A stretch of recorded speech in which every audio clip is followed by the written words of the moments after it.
Desde chicos, lo primero que nos preguntamos es ¿por qué? Una pregunta que nos acompaña toda la vida. ¿Por qué? En el bar, en la calle, en el trabajo, en el subte, en el taxi. ¿Por qué?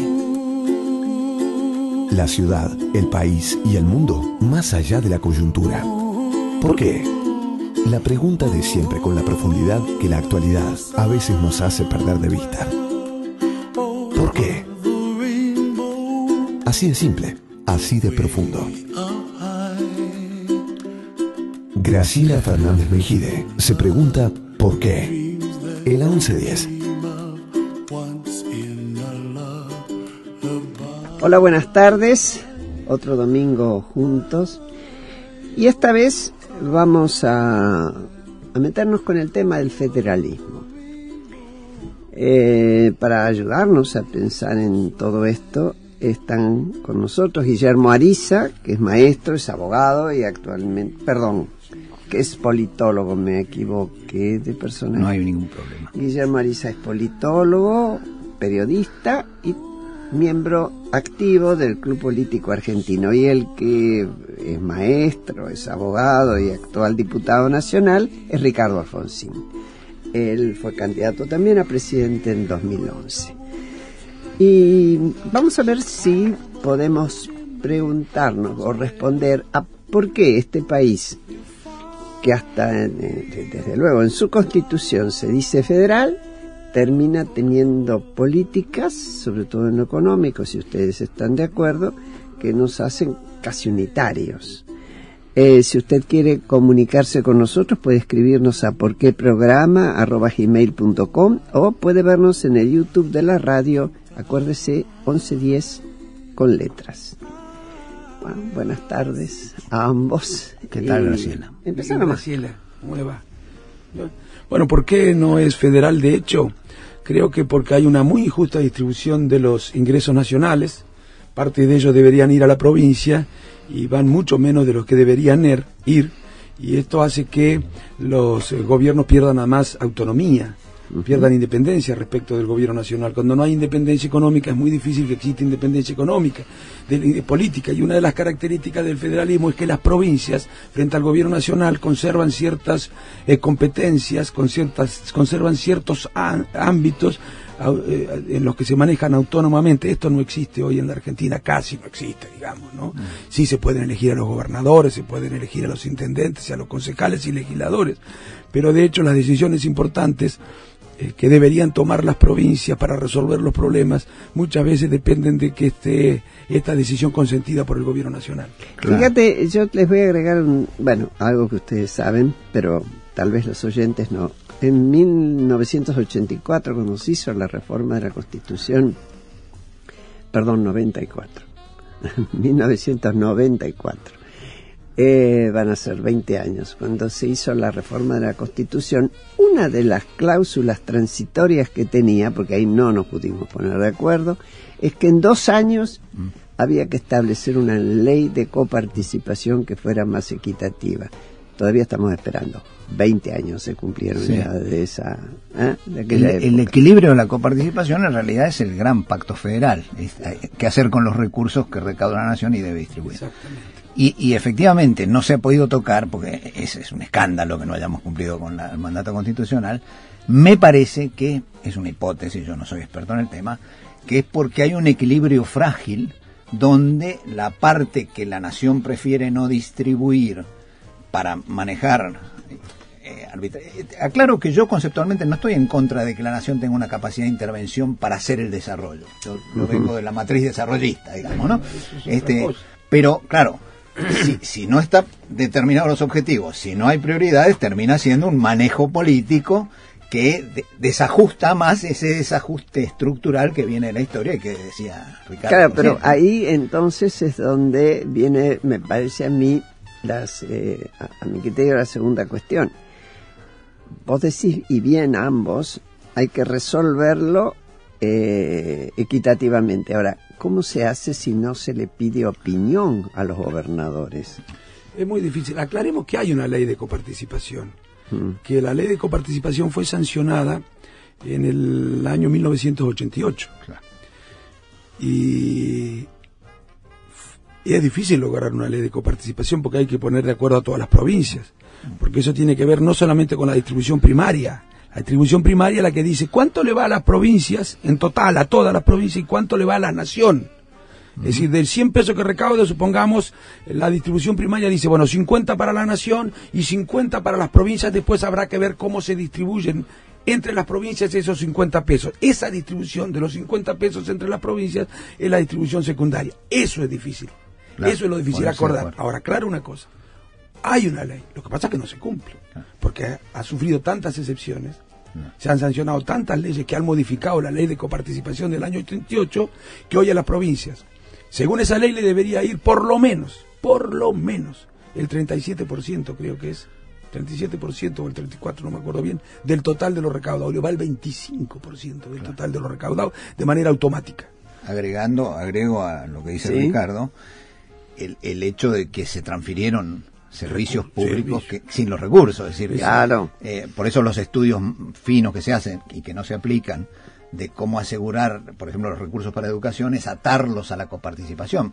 Pero, digamos, tenemos este problema que muy bien define Ricardo, y tenemos un problema más de fondo que me animo a tirar a ver dale. que Cavallo tuvo la sinceridad cínica, tal vez, no quiero juzgar intenciones, digamos, cruda, para decirlo, de decir que hay provincias que son inviables.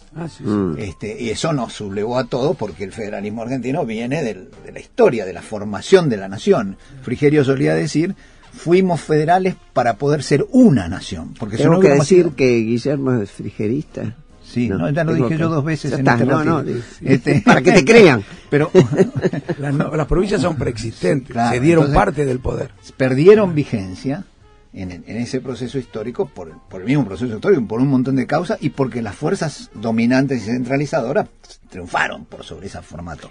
Pero voy al tema de la viabilidad, que me interesaría tu opinión, y la de Graciela, obviamente, porque es una cosa que no se dice hoy, porque esa sinceridad brutal de Cavallo no la tienen muchos, pero se sigue pensando, Eso está latente en todos los debates, y no deja de escandalizarnos, ¿no? Bueno, claro, pero perdóname. Perdón, Graciela, sí. No, sí. Como si estuviéramos tomando un cafecito en casa. Al mismo tiempo que decían, estas provincias son inviables, yo creo que fue en el 91, cuando decidieron sacarle de las espaldas del Estado el tema de la educación nacional y de la salud. Y a esas provincias calificadas de inviables les dieron encima la obligación de hacerse cargo de su educación y de la salud. Todavía estamos sufriendo consecuencias, a mi criterio, de esa decisión. Sí. Absolutamente. Y aclaremos para que los oyentes que no están demasiado enterados de estas cuestiones sepan algunas cosas. La educación primaria se transfirió a las provincias durante el proceso. La educación secundaria durante el gobierno de Carlos Menem. Así es. Correcto. Y la salud durante el gobierno de Carlos Menem también. Sí, también. Fueron ahí. No fue en los 80, ¿no?, que se hizo esa transferencia. Correcto. Y aclaro otra cosa. En los 80, la ley de coparticipación, fíjense, hasta los 80, para hablar en cifras redondas, el gobierno nacional se quedaba con algo así como el 53-54% del total de los recursos, el resto iba a las provincias. En los 80 fue al revés, las provincias se llevaban el 56 y el gobierno nacional el 44, a pesar de que en aquellos años todavía tenía la educación secundaria, todavía tenía la salud pública, todavía tenía el ejército y muchísimas empresas del Estado que además eran deficitarias, porque la dictadura militar las había transformado en empresas que no podían ser sino deficitarias. Después, durante la década del 90, bueno, sí, se continuó un poco con las políticas del proceso y se les transfirió a la provincia sin los recursos, haciéndolas inviables, claro, con la intención de hacerlas inviables. Sí, o de complicarles la vida, ¿no? Complicarles la sacarse vida. Para hacerlas era sacarse de encima el gasto del Estado, porque claro, en ese momento lo que predominaba en esa mirada neoliberal es que los Estados deberían ser lo menos intervencionistas posible. Exacto. Pero nos hicieron cargo de que algunas provincias ya tenían un sistema de educación y de salud que podía asimilar mayor exigencia y otras en absoluto. Por lo tanto, les mandaron una responsabilidad de la cual nunca se pudieron hacer cargo a fondo. Me acordaba de mi propia experiencia personal. Cuando A ver. yo soy mendocino. Es la segunda cosa de la que no me jacto. Como Es de decía las el provincias Nino, centrales, ¿eh? Mendoza, Santa Fe, voy a Córdoba. contar porque mi experiencia Sí. está relatada. Cuando muere mi padre, siendo muy chiquito, paso de una escuela privada a una nacional, número 34, Manuel Belgrano, piso de tierra.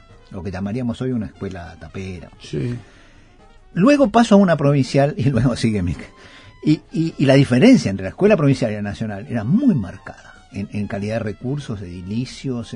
Supongo que los maestros eran parecidas, similares y no fueron malos. Es más, aprendí muchas cosas, ¿no? Incluso de la convivencia con sectores carenciados que entonces no tenían las carencias que tienen hoy, ¿no? Es decir, y esos contrastes eran muy fuertes. O sea, la educación nacional en Mendoza, por lo menos, ya había decaído. Les transfirieron un residuo. En provincias donde lo nacional era el esfuerzo principal, fue un peso sobre los presupuestos muy difíciles de llevar.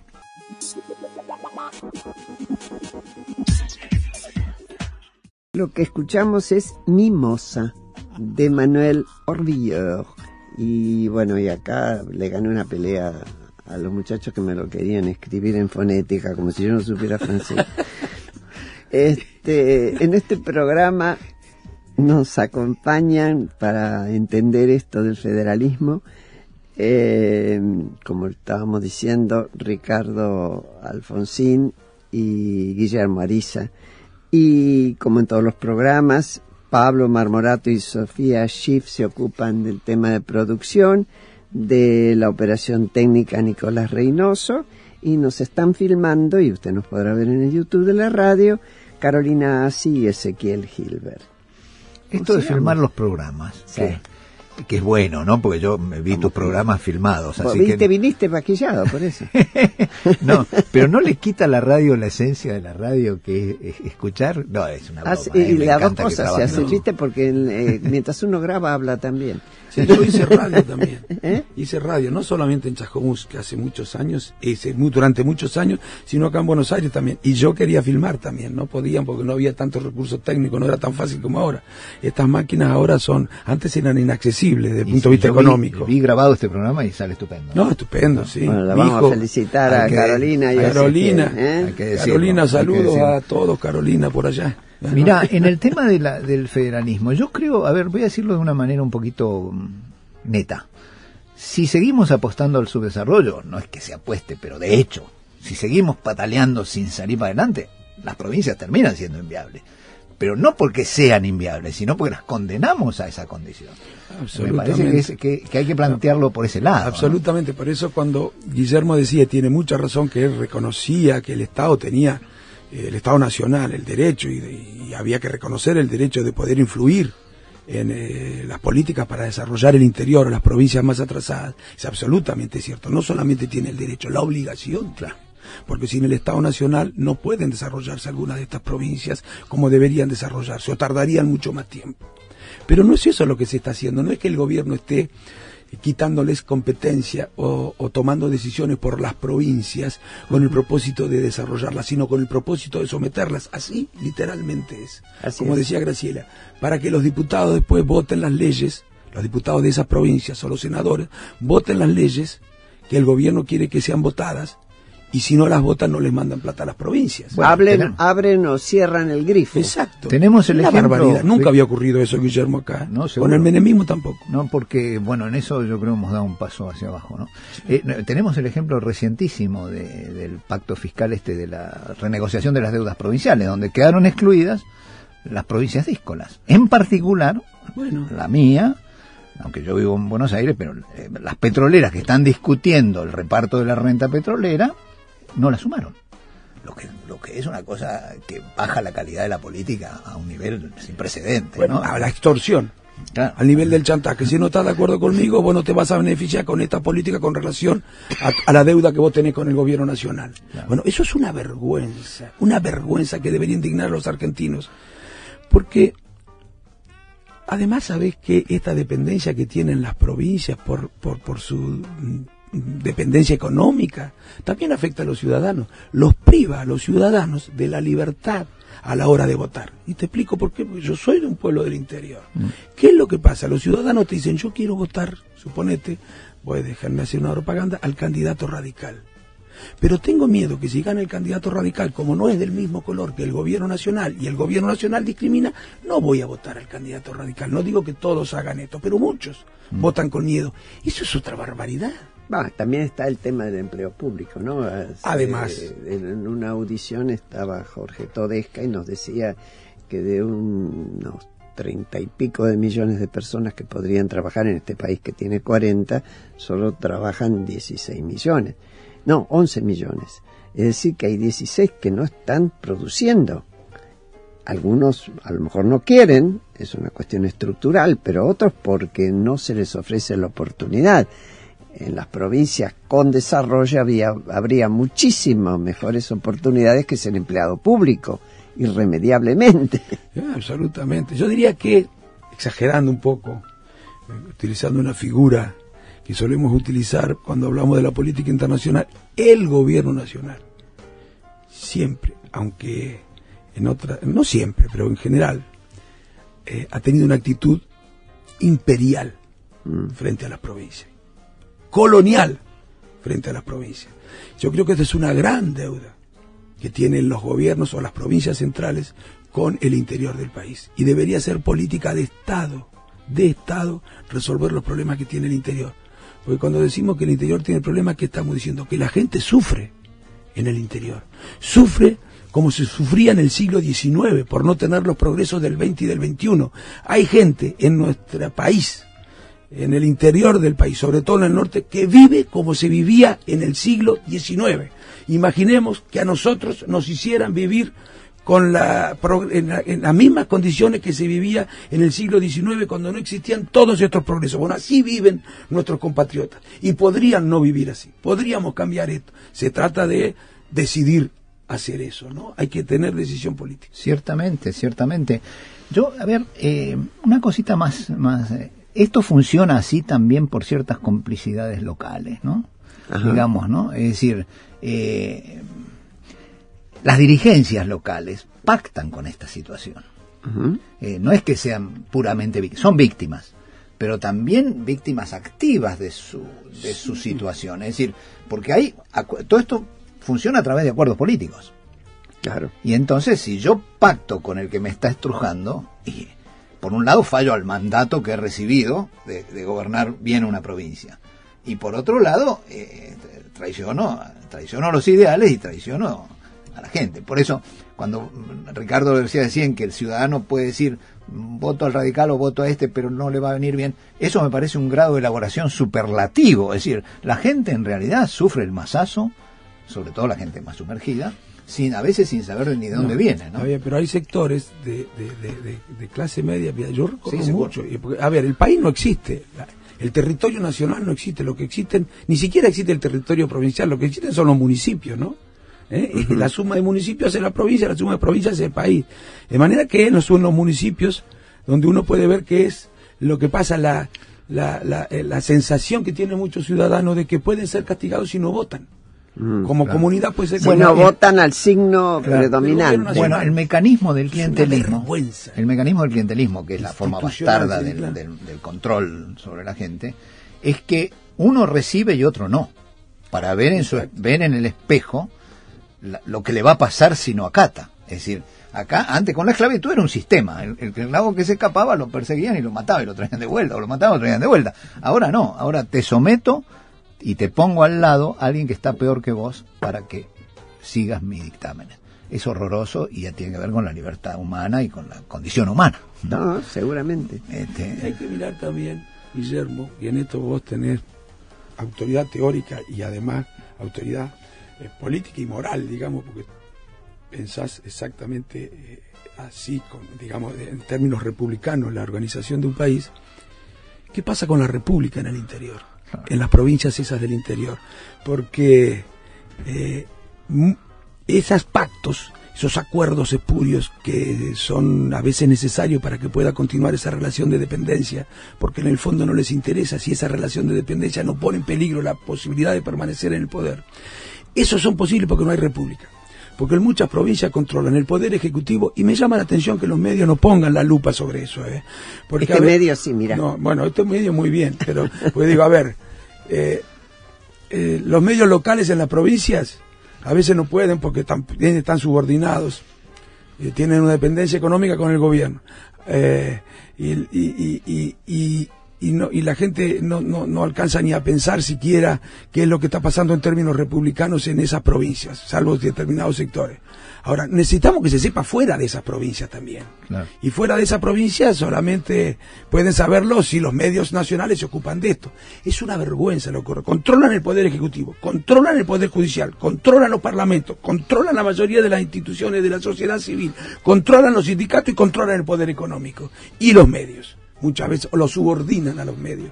Es una vergüenza lo que ocurre. No hay república en muchas provincias. Vamos a seguir enseguida, después de la tanda.